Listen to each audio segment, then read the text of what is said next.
think I'm live. I am here in front of my house in Middle Tennessee, and hold on one second. Can I pause? I actually wanted to put a microphone on. Let me run and grab my microphone.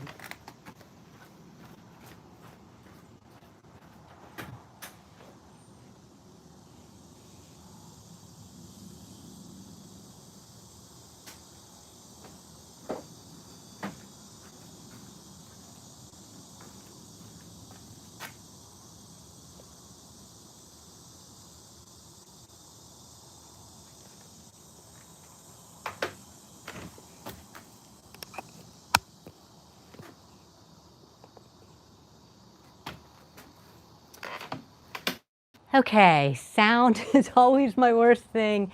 Can you hear me?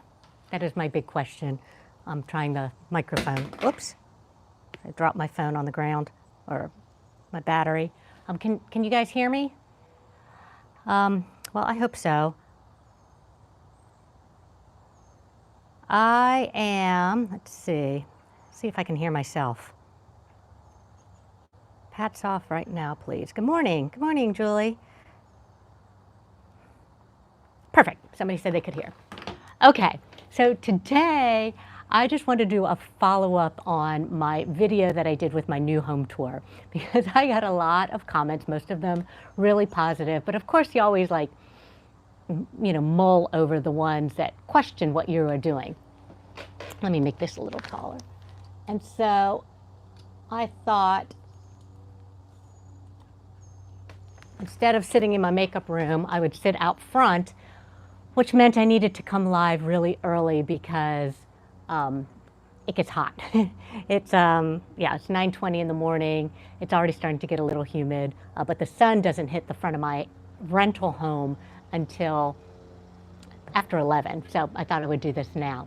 But anyways, so we purchased a home not directly across the street from where I'm sitting, but 2 houses down, across and 2 houses down, in this wonderful, wonderful neighborhood in Middle Tennessee. But it is a complete gut job, and so many questions. So if you don't go back and read comments, or you watched it early and there weren't a lot of comments at the time, so many comments came, why did you buy a house that you didn't like anything above? Or anything about. So I thought I would kind of talk about that and answer some questions. And if you have any questions, you can write them in the chat, and hopefully I'll see them and get with you, or get them answered. So the number one reason, location, location, location, right? That's why that's supposed to be your first consideration when choosing a home. And so we moved to Tennessee. My daughter moved to Nashville a year ago, about a year and a half ago. I've never really loved Arizona. Been there 21 years. My husband's heard me talk about how I've never loved Arizona. He knew before we moved to Arizona, it was my last, where do you want to go? He was in the Air Force. Where do you want to go? One more assignment. I said, anywhere but Phoenix. 5 months later, we moved to Phoenix, and we had been there for 21 years while our kids grew up. But now we're empty nesters. Our youngest moved to Tennessee. I'm from Virginia originally. My husband is, Tennessee's beautiful. My husband is from South Carolina. The only person left on the West Coast is my oldest daughter, but she'll only be there a few more months. She's in a training program, actually in Arizona, in Mesa, Arizona.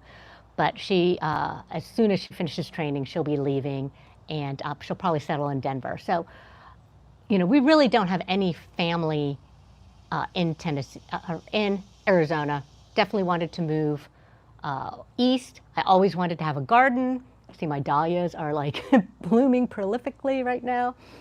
They are just so beautiful. And so I love being here. The criteria when we were shopping for a home was I wanted half an acre to an acre flat land that I could put some gardens on, like cut garden beds, not just flowers around the house, but I wanted to have like raised beds, 8 to 10 of them, that I could grow cut flowers. And so we needed a large flat lot that actually received a lot of sun. So my husband's criteria was we need to be 30 minutes from the airport because he works for Southwest. And even though they fly through Nashville all the time, and we're hoping one day it will be a hub, it is not a hub. So right now he's now commuting out of Chicago. And so he has to drive up, to the airport, fly to Chicago, and then start his trips. And then when he lands, since he flies nights, sometimes he lands at 1 or 2 in the morning, and he didn't want an hour drive back from the airport. So we need to be within 30 minutes from the airport. Had a few other criteria that we were looking for as far as where to settle. I didn't really want to be in Nashville. I didn't want that traffic or anything like that. So we wanted to be a little bit farther out. But I also really wanted to be kind of in the center of things, like where everybody goes. So my entire life, every time I bought a home or lived somewhere, we always lived in more bang for the buck neighborhoods. Love them, especially when you had a young family, it was great. But I was always driving in, driving into Phoenix, into Scottsdale, North Phoenix, wherever, to meet people for lunch or things like that. So my criteria for my forever home, or the last home that hopefully that we buy until maybe you put me in an assisted living, was I wanted to be where everything was, where everything that I wanted to be around was.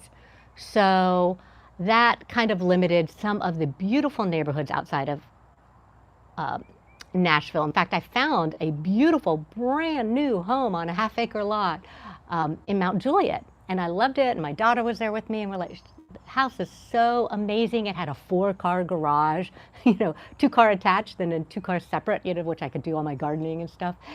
And my daughter said, but you're always going to have to drive in, to meet people. You'll be driving in or driving down south. And I was like, oh, you are so right. So we ended up in Williamson County. It was such a cliche that the first couple of months that I was looking, I told my realtor I didn't want to look there. And so we did look up and around the Nashville area. But when it finally came down to it, I love the town of Franklin. There's everything, you need within a 10, 15 minute drive in the Williamson County area. And so that's where we ended up buying. And so it is the most expensive area in Tennessee. And so housing prices were huge. All right, I got some. Oh, that's interesting. I have a scammer on here, but they're blocking. YouTube is automatically blocking their inappropriate comments, and now I'm just deleting them and blocking this person. Okay, well, that was good. I'm glad that YouTube can see these inappropriate comments before I look down. So anyway, that's why we're in the area we want. And if you are in the market to buy or sell a house, you know that it's such a weird housing market in the U.S. right now. So the interest rates went up. So the prices went up for the same size house. Your monthly payment, if you get a mortgage, would go up. So sellers are not selling. And so in the area that I wanted, single-story homes, there might have been 8 to look at, a month, and most of them are total gut jobs. And that's just the reality of where we live. In fact, now I just looked this week as I started getting comments, and I'll just tell you dollars because it is what it is, what we are spending. So we purchased this house that we have to completely renovate for $600,000. Now the homes are like $799,000, $800,000 for complete gut jobs because there are so few homes now. And then if you watch YouTube, everyone says, don't buy in Tennessee now, don't buy in Tennessee. It's one of the most overvalued markets. But we needed to buy a house. So that's, one of the reasons why we purchased what we purchased, because there were no homes available. And then I got a lot of comments on new builds and why I didn't do a new build. Well, new builds are not on half-acre lots, and they're not on flat half-acre lots. They're on 10,000 square foot lots with your neighbor right here. Or there were some in some pretty nice neighborhoods that were on a third of an acre lot, or larger. And, we probably would have been the small house in those areas. But one, they weren't really that flat. And you just didn't know who your neighbors were going to be. And in this neighborhood, I know the makeup of the neighborhood. We've got young families with, young kids. We've got high schoolers. We've got empty nesters like us. And we have people that bought the original homes in the 70s and that are probably will die in these homes. So, and this neighborhood is small. There's only 163 homes total. And I just loved that. I didn't want to be in a neighborhood that I didn't know who was going to move in. And so like I have some neighbors walking their dog right now. So it's the type of neighborhood that you wave and you say hi and you talk to people as they're walking by. So that's why I fell in love with this neighborhood and really wanted to live here. So I started looking in January, and we closed on our house June 2020. Yeah, in June, the beginning of June. So what happened was we sold our house in Phoenix. It went under contract in January. So that's when I started looking. I had been, kind of perusing the area since October when we put our house on the market. But until I knew what we were asking or what we would get for our house in Phoenix, I just felt like, I didn't know where to live. Now, my husband's goal, we were on a 15-year mortgage in Phoenix, and we had 5 years left on it. And my husband's goal was, when he retires, he has mandatory retirement in 5 years because he's an airline pilot and they age out, that when he retired, we didn't have a mortgage. That was his goal. I'm not sure if we'll be there this time, but now, but that's what he wanted. So after we sold our house, and our mortgage was pretty low. You could even jump back to 2005, 2002 when we bought our house. No, we bought it in 2005. When we bought our house in 2005, we sold a house that we had purchased in Phoenix in 2002, made a lot of money on it, made about $200,000 on it, put that down as the down payment on our house in Phoenix, paid $500,000 for just a neighborhood home, because that was that, 2008 run up, kind of like what we're seeing now. Market dropped. It dropped to $350,000 value, which is what our mortgage was, because I'd put the money we made as a down payment. So we never were upside down, but it took 13 years for the house to get back up to be worth $500,000. And that was in 2018. So 2022, it was worth between $800,000 and $900,000. I told my husband, if we're going to sell, we need to sell now, in case the prices drop. So we sold it for $837,000. We still had $100,000 left on the mortgage. And after we paid the realtors, we netted $625,000 cash. So ideally, we would have found the dream home for $600,000. In the neighborhood that we wanted to live with in the rest of our lives, within 30 minutes of the airport. And a lot of you will say there are some beautiful homes for $600,000 if you go further out, but not in the areas that we were looking at.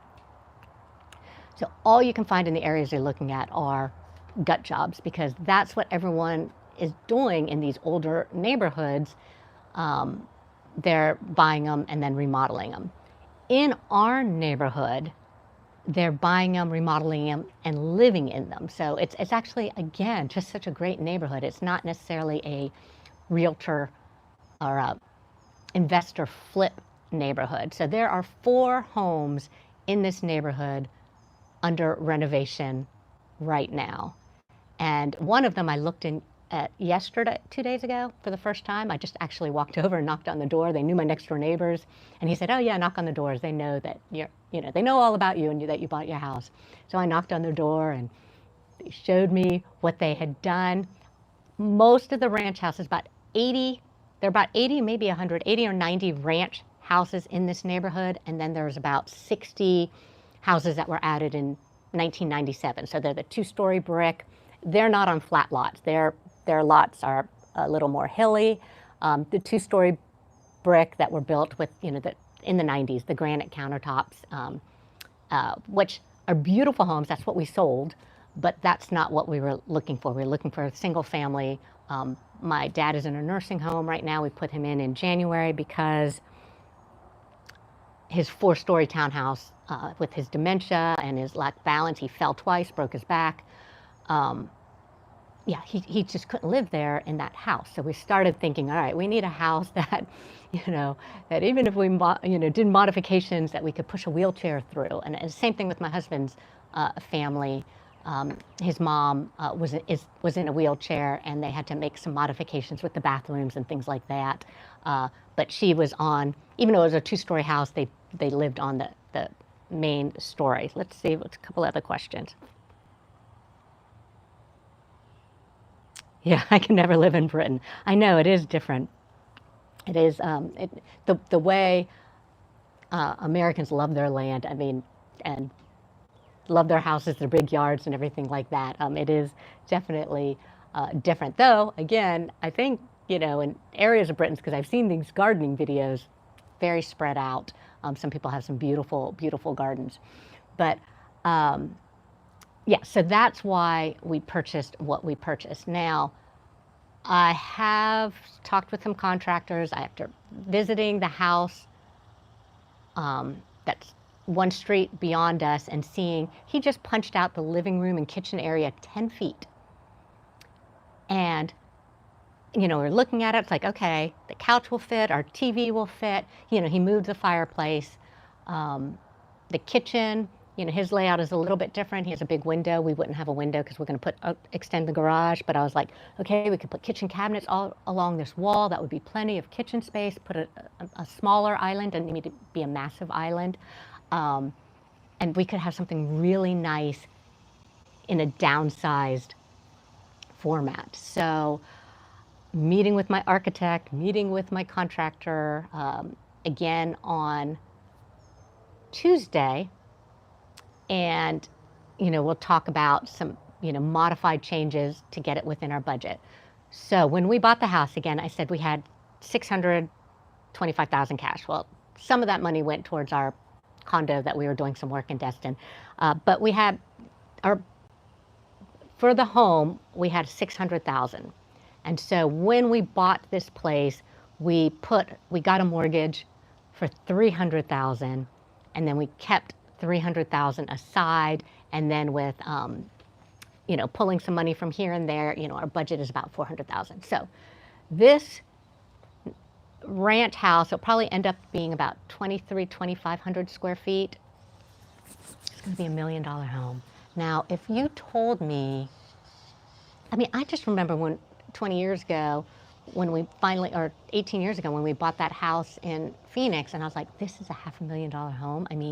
Our first house that we bought there that we sold, we were looking for under 200. And now to be up, and after remodeling, it's going to be $1 million. It blows my mind, though, again, some of it was that we're putting towards it is the appreciation that we made, when the Phoenix house appreciated, from what we got our mortgage, almost $500,000. So, I always called it funny money. When your house appreciates super fast and you get this money, yeah, I always just called it funny money. And we had a rental property too that we sold, and I was like, whatever we do with the money, we don't want to do something that's going to cause a payment. You know, that the funny money is going to be gone. So you want to do something that, you know, buy something outright with it, or, you know, use it for the remodel. You know, I don't want to do something that's going to cause a lot of payment. Now, yes, we're going to have a mortgage. I mean, we still had a mortgage. We had 5 years left on the mortgage back in Phoenix. Actually, same amount, though the interest rate is a little bit higher. But, you know, we'll just start, after we finish the remodel, we'll just start throwing any extra money towards that mortgage to try and pay it down as quick as possible. You know, the goal being to have as close as possible to no mortgage when my husband retires. Okay, so I did get a couple of comments on cutting down the trees. It's called a tree murderer. Somebody had mentioned that when somebody moves in the neighborhoods and cuts down the trees, they automatically make a negative impression. It's not someone that they want to get to know. I can't remember. I'll put it here. I don't remember the exact wording on it, but it was basically, you know, they've already decided it's someone they don't want to know. So I'm just going to turn this around here. Look at all these beautiful trees. They are not silver maples, what I cut down. Now, there's the house that I bought. There's my neighbor's house that didn't like me cutting down his trees. He has all his original trees. There's another silver maple. Let's see. Can we get covered in poison ivy? Besides the fact that they're just not attractive trees, and I will replant something larger and something that will grow more like the trees here. Almost all the neighbors, I would say there are very few silver maples left in this neighborhood because they get so brittle, they fork out, they lean over the house, and then they fall. So like I had mentioned before, 4th of July weekend, a silver maple on the corner of our street blew over in the wind, knocked down the power lines, took the power down off the whole street. So I don't feel bad about cutting down silver maples, or the other ones that I cut along the chain link fence are called hackberries, and they're like overgrown brush trees. They kind of reseed themselves. Well, one, the chain link fence is coming down, so it's all twisted. Things have gone through it. It's all ripped up. We're not going to try and have a beautiful house and have this ugly chain link fence that's all bent out of shape and ripped and everything, you know, on our property. We will put something more attractive. We will re-landscape. So, yeah, we just need to get it surveyed to see if that tree is on my property or on the neighbor's.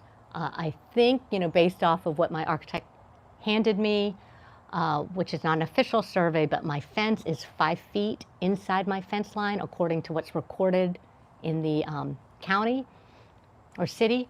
So I do believe that one tree is mine, which I will put, I don't know, there's these beautiful oak trees 2 doors down from that house that I really like. So I'll probably put one of those oaks right there on that corner. The rest of the house, I will wait until the house is finished before and figure out my garden plots before I start planting trees, because obviously I don't want to plant a tree that's going to shade my garden.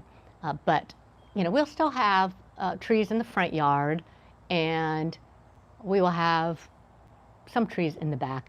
And this is funny. I really want to, it's not funny, that I really want a dogwood tree. There is a dogwood tree in the back of this house that is so beautiful. And so I would like to plant a dogwood trees. They don't get that big up back there. But for those that were upset that we cut down trees, some trees are just not healthy or good. Some trees, I mean, it looks like we're in a somewhat wooded area, but we're not. I mean, there's just like, you know, your property tree line and then the next house on the other side. So, yeah, there will be other things growing or planted. My next door neighbor took down all of his trees this way, and he's going to be planting 2 pin oaks this summer. So, yeah, the neighbor's cutting down trees. Oh, and the next door neighbor on the other side just cut down a silver maple last summer because he was telling me about it, and redid his grass. So people cutting down these silver oaks, it's not unusual because they're not really the best trees for this neighborhood, and they are so old and getting damaged that they're just splitting and falling over all of the time. Okay, let's see. Well, no more questions. Anybody have any questions about the property and what we're doing? If not, I think, oh wait, let me just check. I actually typed some questions, copied some comments. Let's see.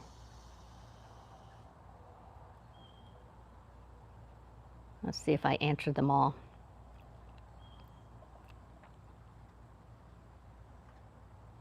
Yeah, I think that was pretty much all the questions. You know, a lot of it was why would you buy it? And the answer is all that we could find in our price range, in our neighborhood, that would get us the type of house that we don't want. Oh, I am going to tell you this one story. So there is a beautiful subdivision that my husband really liked, and it was kind of colonial looking type home, so a little bit different than, you know, the ranch style. And the houses were a little close together. It would have been 1/3 of an acre. And there was a house that was announced that it was coming on the market on Sunday. It was during graduation. So it was in May. It was early May. So they had a family graduation, but on Sunday they were listing it. And we drove by it. It was a neighborhood where people were walking on the streets and everything. A big HOA. Oh, that was the other thing. This one, there's only a voluntary HOA, but we don't really have there is no HOA or official HOA in this neighborhood. But there was an HOA in that neighborhood, and this house was 2,300 square feet. I was going to be making some concessions. It was a 2-story, but my husband liked the look of it, and it was $924,000. And so, and it looked like it had been newly renovated. It looked a little more modern than a lot of the homes that we had looked at that were in that price range, but still needed to be renovated. Not that they were horrible, like 70s renovation, but they were in the 90s. So if you wanted to keep it modern for the next 20 years, then, you know, it's a good time to renovate it now. And so, before we move in. And so we even wrote up the contract because my husband was going to be flying. So we wrote up the contract. We wrote it for, let's see, it was $924. We wrote it for $932 because we're like, okay, we really want to get this house. And then I went and looked at it. And the remodel was obviously a handyman remodel, like a personal done themselves remodel, and not done well. So it had like some window seats up in the dormers, which is in the master bedroom. So the master bedroom had 2 dormers with the window seats.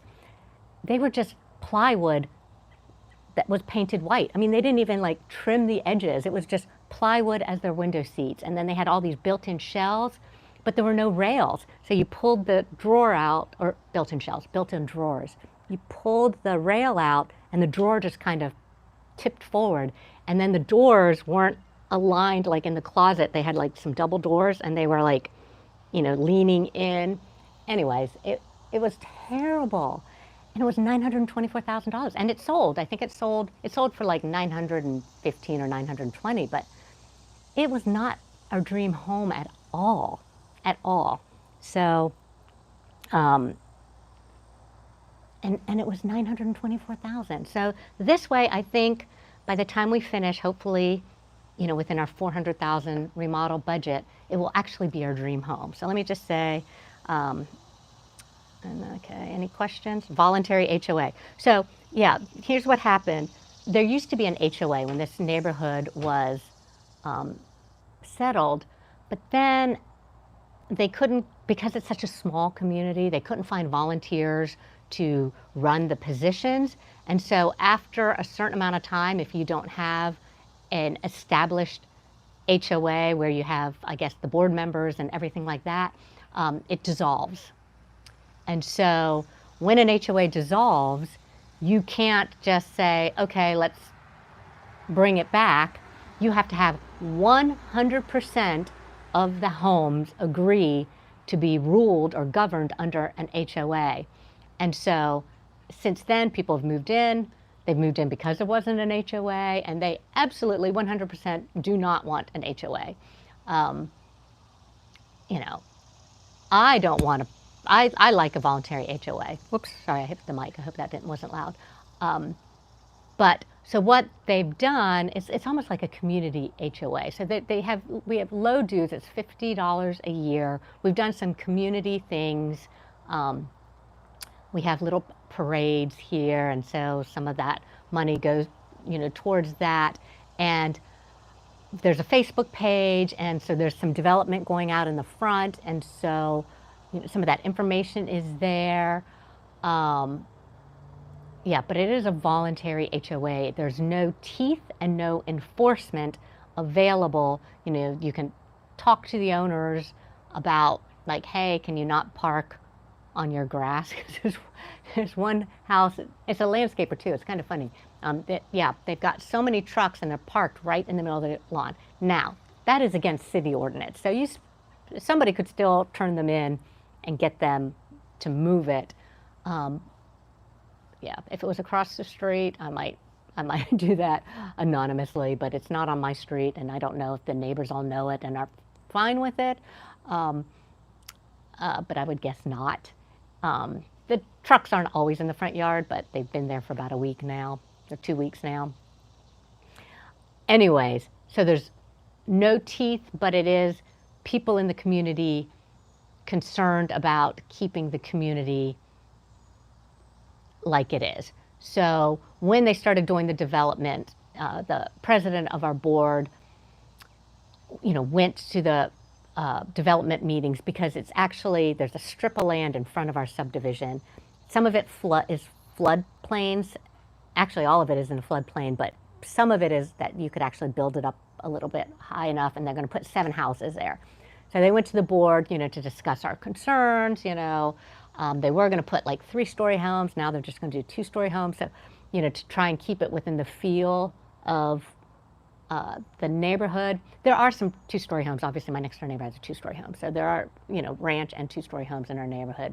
So, so that's how it works. It's kind of like a community HOA. That's the best that I could call it. But yes, it doesn't have teeth.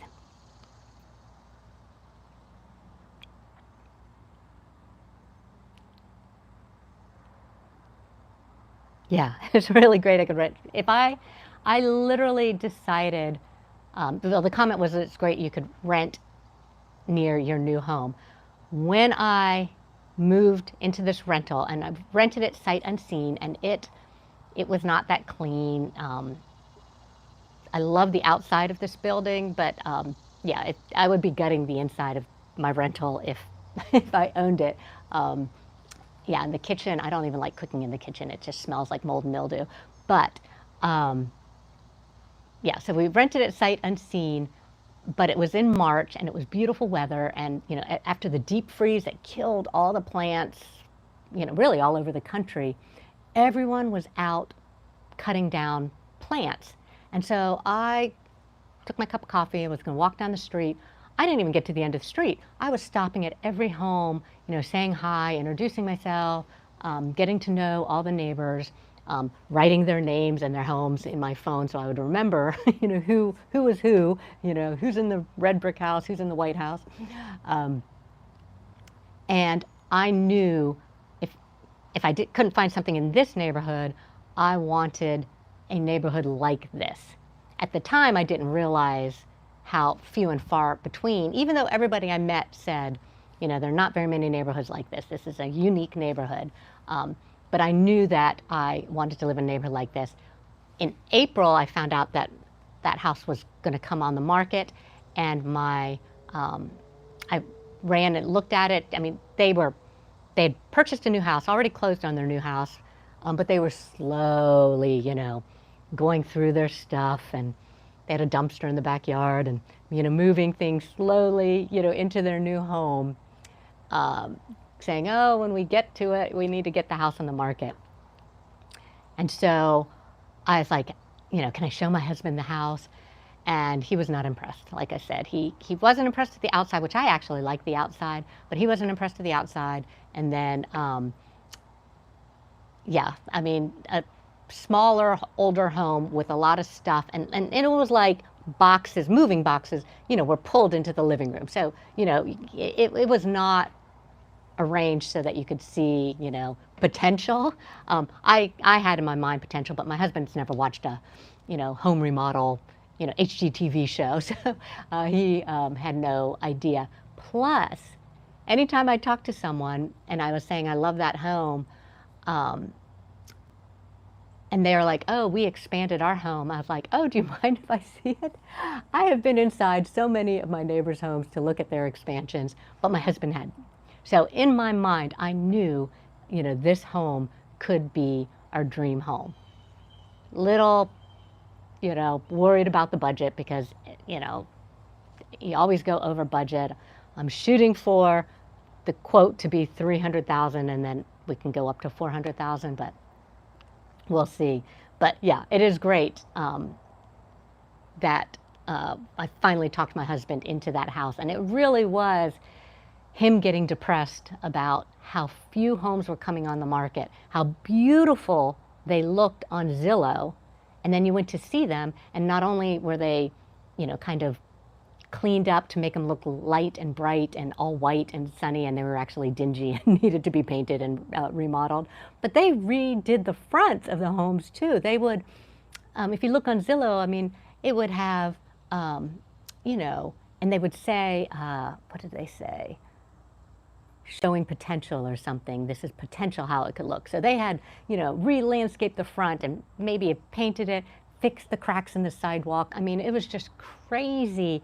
We'd find these houses and then we'd drive by them and we're like, okay, I can already tell it's not going to be looking that good inside. Well, I am hoping to move in before next March. So Carol asked if I had a rough timeline. Yeah. So we have this house until March. We can go month to month afterwards. The contractor we found, we ended up going with a smaller builder that has his own firms. He only takes a couple of jobs at a time. He does most of the work himself, and then he just subs out what he can't do, versus one of the larger contracting firms that has a lot of overhead and a lot of employees.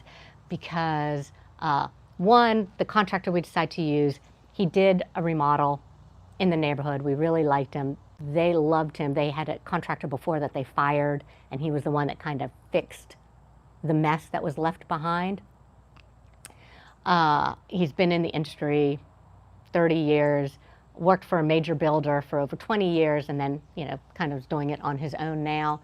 So I think he can get started sooner after we get, permitting and plans approved. So he'll probably start in the fall, and it could be done sooner. So that's what we're hoping. Of course, we know when we start ripping things out, in our mind, we already need to do, redo all the plumbing and redo all the electrical. And the roof is brand new. The roof was put on in 2018. The AC is 2018. Adding, let's see, I don't know, what are we going to add? I think if we push it out 10 feet, and it's going to be, it might be adding 300 or 400 square feet. Oh no, the garage too. I'm not sure if we'll have to do something with the AC. I didn't look at it and see how powerful it is, and if it's big enough to cool a 2,300 to 2,500 square foot home. So we'll have to check that. But the windows are new. I wanted to put bigger windows in, but then now I found out, cutting the brick is extremely expensive, so I probably won't replace the windows. Yeah, so March is our hopeful deadline. So, okay. Well, let's see. Will the renovation be the focus of your YouTube? No, in fact, I've just ordered, so I'm a beauty channel. I did get one comment ask why in my description it talked about my skin type and everything, because I am a beauty channel.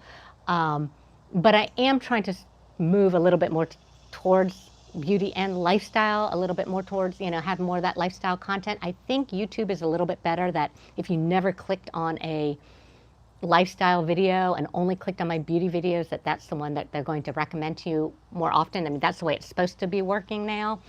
But I just have a box. I finally broke down on Instagram and ordered Jones, New York, Bobbi Brown's. I didn't want to because I had friends that tried the balm and they hated it. But I literally bought one of every product. So I do have some more makeup reviews, beauty reviews coming up. But I will be talking about this. I will be doing a garden tour with all my little dahlias.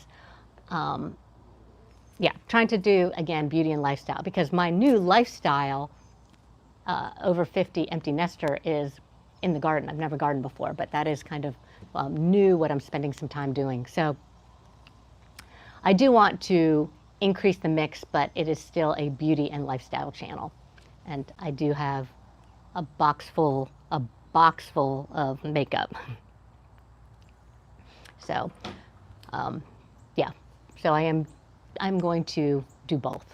And if in my mind would be like one beauty, if I publish twice a week, maybe one beauty, one lifestyle a week. But I don't know if I'm that organized to get that done like that. I'm also have been doing a series on my rotator cuff, because that was really important to me before my surgery, was to find videos that talked about the recovery and everything like that. And so I've been filming a lot, taking a lot of notes, and I will be throwing up that recovery series. That's going to be in its own playlist. But all of a sudden your suggestions, or if you go to subscribers, you might see a lot of rotator cuff videos. I just need to get them out and get them up. But that's going to be, but I still will do both, because I still like beauty. Is my shoulder a pickleball injury? Okay, so my shoulder was an age-related industry, right? So I'm now 57, just had a birthday. So I'm now 57.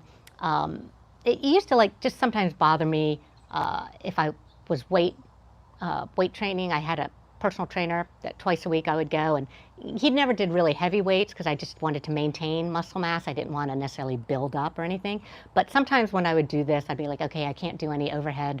I feel this clicking or popping and it just aches. And then I was doing a lot of cross-country driving back and forth to Florida, Arizona. And around Thanksgiving, it just started hurting. Like I was digging my thumb right here, because I was driving with my left hand, just rested like this for 26, 27 hours, and it never stopped hurting. So from Thanksgiving, it started aching, never stopped aching. I fell playing pickleball in January. I hit my elbow, so I didn't, and I had a tiny little scrape on my shoulder, but I never thought of it as a shoulder injury, but my doctor thinks that's what kind of did, made a big tear, or maybe tore it almost to the end. And then I was jumping in the back of the pickup truck, used both my hands to jump, and I felt a pop. And that was in April. That was after we moved here. And I think that's, the beginning of the end. I still played pickleball the whole time. I played pickleball up to the day before I went in for my MRI. And they said I had a full tear. They go, you have an angry shoulder. I had a full tear. I guess I had all this fluid and inflammation, and yeah, so, but now I can't play pickleball till January. 6 months.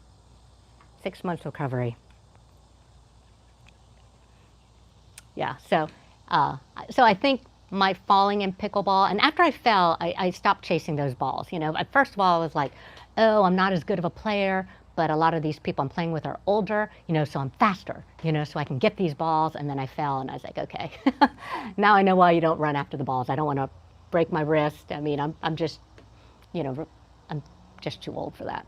So my husband, he's older than I am, 3 years older, and he can run around when we're playing doubles, but he's a tennis player, and he's young and agile. He's a runner, so he can stay quicker than that. But I will tell you, this is pretty funny for the women that have men in their life that get injured. He got hit in the finger with a tennis ball, and I guess it tore a ligament. So all of a sudden he comes home and his finger's like this. It's like 2 weeks ago. He flew back to Phoenix to get injections and all this stuff. I mean, he's like, woe is me, my little finger like this. I mean, we were out with some friends and they're asking about my shoulder, and he's like, pulls up his finger in his brace. Anyway, it's just kind of cute. But they, at least my husband and other stories I've heard, men are pretty, I don't want to say pathetic, that's not the right word, but they, yeah, I mean, they need a lot of TLC when they get injured. So I'll just leave it at that.